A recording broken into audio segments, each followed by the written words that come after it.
Hi Andy, I am Baba. Please subscribe Baba Academy for latest updates. UDICE Plus లో profile అంటే దాన్ని DCF data అంటాం. DCF డాటాని ఆన్లైన్లో ఎలా నమోదు చేయాలి అనేటువంటి విషయాన్ని సింపుల్గా తెలియజేస్తానండి. ఇది అందరికీ తెలిసిందే. ఇయర్ ఉన్నటువంటి చేంజెస్తో పాటు సింపుల్గా తెలియజేస్తాను. మీరు ఇంతవరకు నా ఛానల్ని సబ్స్క్రైబ్ చేయకపోతే సబ్స్క్రైబ్ చేయండి, షేర్ చేయండి, లైక్ చేయండి. ఇక్కడ ముఖ్యంగా మనం బ్రౌజర్లోకి వెళ్ళి UDICE Plus అని టైప్ చేస్తాం. UDICE Plusలోకి టైప్ చేసిన తర్వాత UDICE Plus ప్రొఫైల్ అనేది కనిపిస్తుంది. దానిపైన క్లిక్ చేయండి. ఇక్కడ మనకి యూజర్ ఐడిగా మన యొక్క UDICE కోడ్ని మనం ఏదైతే పాస్వర్డ్ పెట్టుకున్నామో ఆ పాస్వర్డ్ని ఆ తర్వాత క్యాప్చా కోడ్ని ఎంటర్ చేయాలి. Login for DCF data entry and monitor అని వస్తుంది. ఆ తర్వాత లాగిన్ పైన క్లిక్ చేయాలి. క్లిక్ చేస్తే ఈ విధంగా కనిపిస్తుంది. డౌన్లోడ్ ప్రీఫిల్డ్ DCF అంటే ఇంగ్లీష్ ఆర్ హిందీ. దీంట్లో ముఖ్యంగా ఇది ఏంటి అంటే మనం టోటల్గా మొత్తం ఎంటర్ చేసిన తర్వాత ఇది డౌన్లోడ్ చేసుకోవాలండి. ఇక్కడైనా డౌన్లోడ్ చేయొచ్చు, చివరిలో అయినా అది ఎనేబుల్ అవుతుంది. టోటల్ డౌన్లోడ్ చేసిన తర్వాత ఇంతకుముందు మనం టీచర్ది కంప్లీట్ చేసాం, స్టూడెంట్స్ది కంప్లీట్. స్టూడెంట్స్లో కూడా ఇంకా జీపీ మాత్రమే ఓపెన్ అవుతుంది. ఇప్పుడు ప్రొఫైల్ అండ్ ఫెసిలిటీల పైన క్లిక్ చేయండి.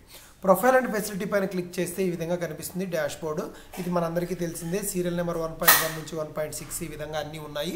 వీటన్నిటిని కూడా ఇక్కడ గమనిస్తే నాట్ కంప్లీటెడ్ అనేది ఉంది చూడండి. ఇది కంప్లీటెడ్ అని అన్ని చోట్ల రావాలి. 12 అంశాలు ఇక్కడ ఉంటాయి.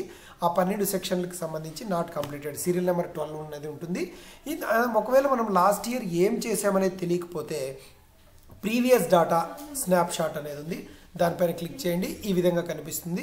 దీంట్లో కొంచెం స్క్రోల్ డౌన్ చేస్తే కింది భాగంలో డీటెయిల్డ్ రిపోర్ట్ కార్డ్ DRC అని వస్తుంది. దీనిపైన క్లిక్ చేయండి. ఆటోమేటిక్గా ఈ విధంగా డౌన్లోడ్ అవుతుంది. అంటే ఇది లాస్ట్ ఇయర్ డాటాను చూసుకొని మనకు కావాల్సినటువంటి అంశాలు ఇప్పుడు ఏం మార్పు చెందినాయో చేసుకోవచ్చు.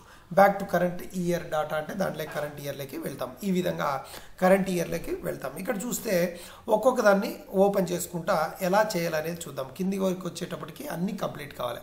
ఫర్ ఎగ్జాంపుల్ మనం ఇట్లా ఓపెన్ చేసాం డాష్ బోర్డ్లో. అంటే మీ 1.1, 1.6 ఇక్కడ పైన కనిపిస్తున్నాయి. దీనిపైన క్లిక్ చేయొచ్చు, లేదా దాని పేరు కనిపించేటువంటి ఆ ఫామ్ సెక్షన్స్ దగ్గర అక్కడైనా క్లిక్ చేయొచ్చు.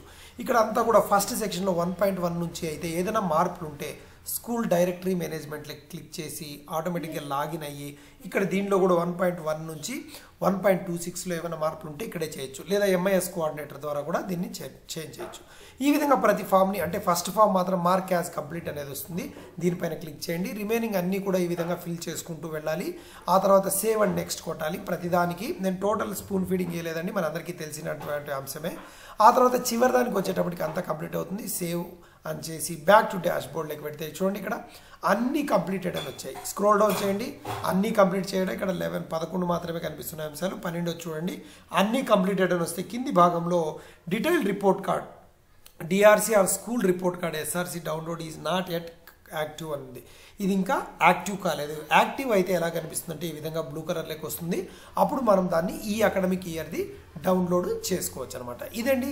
మీరు ఇంతవరకు నా ఛానల్ని సబ్స్క్రైబ్ చేయకపోతే సబ్స్క్రైబ్ చేయండి, షేర్ చేయండి, లైక్ చేయండి. మీకు సింపుల్గా అన్ని అంశాలని అందిస్తూ ఉంటాను. Thank you very much.